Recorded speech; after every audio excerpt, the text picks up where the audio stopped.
The Kenya National Theatre is set to benefit from a 100 million shilling facelift of the facility, turning it into a state-of-the-art venue for locally produced performances. Now, the project is funded by Kenya Breweries and it's set to be on for the next 3 months. It's aimed at providing a better platform for artists in the country to showcase their talents.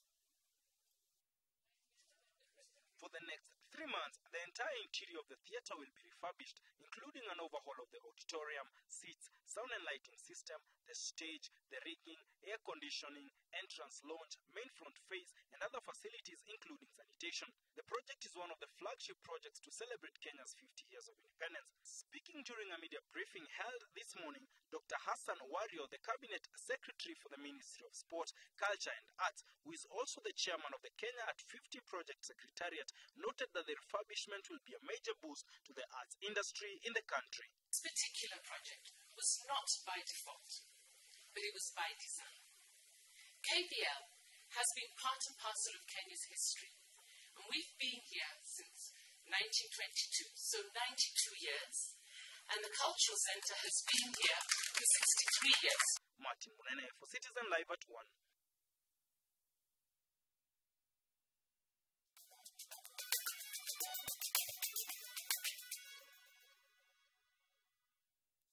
Certainly is a great project and congratulations, well done Kenya Breweries Limited for supporting it. And in business, hotels in Mombasa are currently booked at 60% of their bed capacity, with players in the hotel industry anticipating this number to rise as the Christmas period approaches. Now, Mombasa and Coast Tourist Association Chairman Mohammed Hersi says the majority of tourists currently visiting the coastal region are local. As the festive season approaches, Kenya's coast becomes a sea of humanity as hundreds of tourists bask and rest on its sun-kissed beaches. Laban Jogona is among the early arrivals at the coastal city of Mombasa. Sisi tumetoka Nakuru County.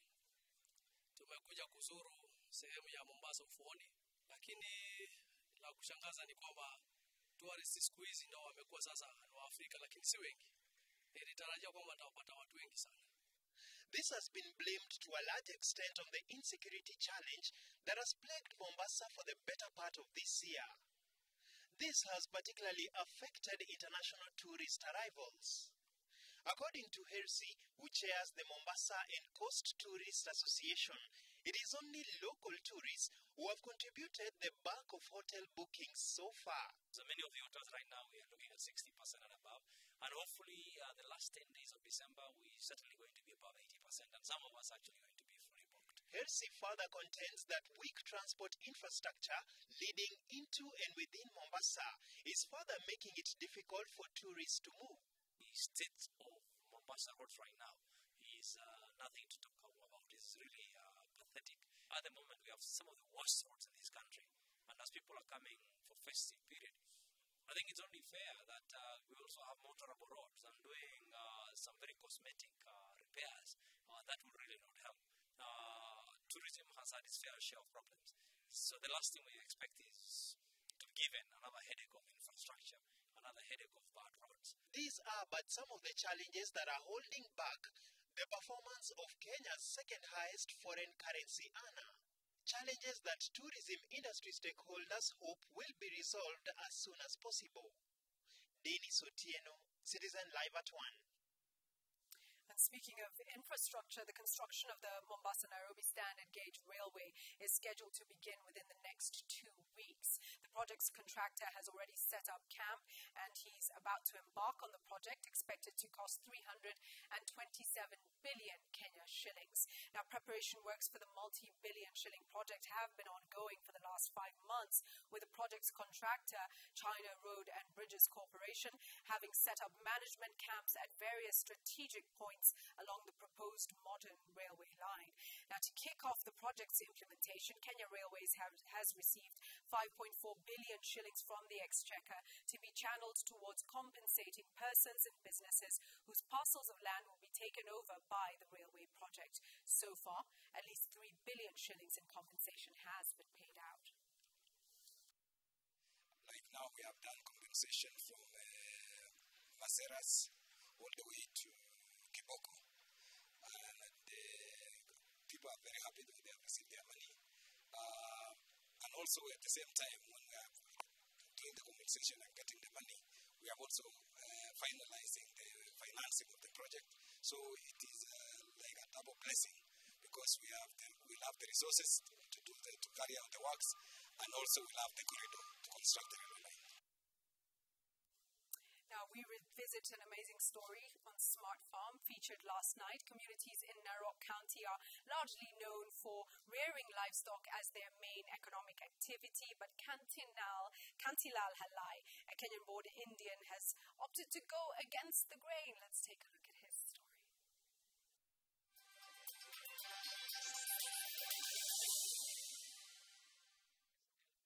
Coconut trees, mango trees, orange trees, coffee bushes. These are just some of the few fruits and crops that Kantilal Halai, a Kenyan-born Indian, has managed to cultivate in a place not far from the world-famous Masai Mara Game Reserve, known for being the venue of the Great Wildebeest Migration.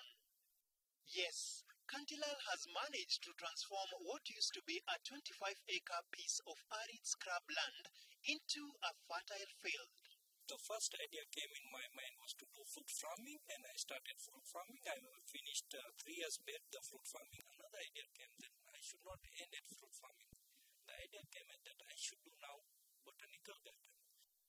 Kantilal embarked on this venture 4 years ago after retiring from the construction industry where he had worked for 25 years. A professional background that greatly aided him when he decided to build this dam, which has a capacity to hold 200,000 liters of water to irrigate his farm. Among the crops he grows here include fruits such as oranges, mangoes, lemons, avocados, coconuts, and cash crops such as coffee and even miraa. I planted 3 miraa trees and which did very well. So I say, if this miraa can do well here, why? Then I studied for 2 months and went to Meru to go and study what miraa, how it's growing, how the people's behavior is, and I didn't find anything wrong in growing miraa, and I thought this miraa can do well in Mara. That experience emboldened him to turn his farm into a botanical garden. I need almost 130 species to take around my farm.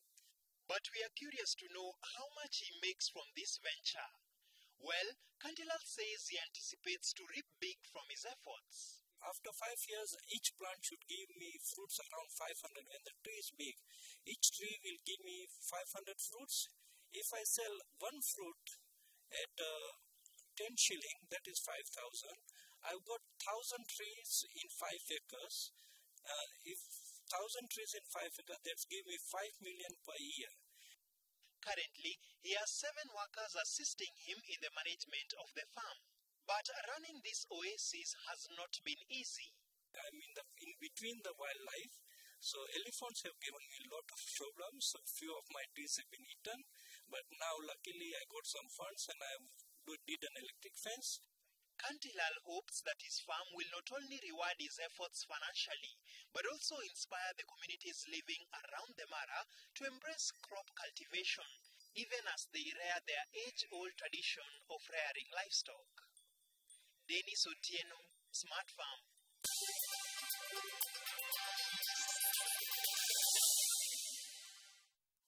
Well, we certainly hope his endeavors bear him great fruit. Now let's take a look at how the Kenyan shilling is performing at the foreign currency market. We start, of course, with the dollar, and the shilling has fallen to a fresh 3-year low as importers continue to buy dollars to meet their obligations ahead of the festive period. According to the Central Bank of Kenya, the shilling opened at 90 shillings and 48 cents buying, 90 shillings and 65 cents selling to the dollar. Analysts predict that the shilling could head to the 91 shilling level against the dollar if the central bank fails to intervene by offloading dollars into the market, among other liquidity management measures. Against the euro, the Kenyan shilling is trading at 112 shillings and 62 cents buying, 112 shillings and 85 cents selling. And to the sterling pound, it's 142 shillings and 33 cents buying, 142 shillings and 63 cents selling. On the East African front, the Kenyan shilling has weakened slightly to trade at 19 shillings and 13 cents buying, 19 shillings and 28 cents selling to the Tanzanian currency, while it's trading at 30 shillings and 44 cents buying, 30 shillings and 61 cents selling to the Ugandan shilling.